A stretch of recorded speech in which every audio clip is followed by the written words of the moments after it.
Il lupo non attacca l'uomo. L'attacco del branco a pochi passi dal centro del capoluogo non deve essere motivo di preoccupazione per i cittadini. Lo afferma con convinzione l'assessore all'ambiente di Palazzo Rosso Stefania Ganz. Mi sento di rassicurare i cittadini, nel senso che per l'uomo non ci sono stati episodi di attacchi.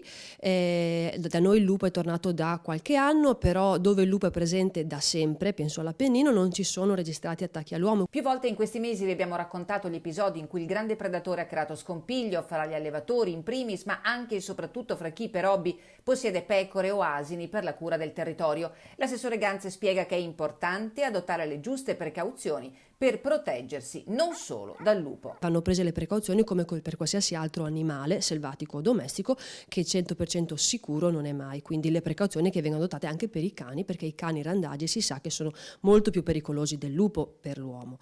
Agli allevatori l'invito a richiedere consulenze che la Regione, attraverso i suoi tecnici, mette a disposizione gratuitamente. Informazioni in questo senso possono essere richieste anche attraverso l'ufficio caccia e pesca della provincia. Da ultimo, i consigli per i cittadini. Se vanno a passeggiare con il proprio cane, tenere il cane a guinzaglio, perché il lupo potrebbe riconoscere nel cane un avversario, un competitore, e quindi attaccare il cane. Attacchi alla popolazione, ripeto, non ce ne sono stati, quindi segnalare la propria presenza, magari facendo dei rumori, ma andrei serenamente nel bosco a passeggiare come ho sempre fatto. Ecco.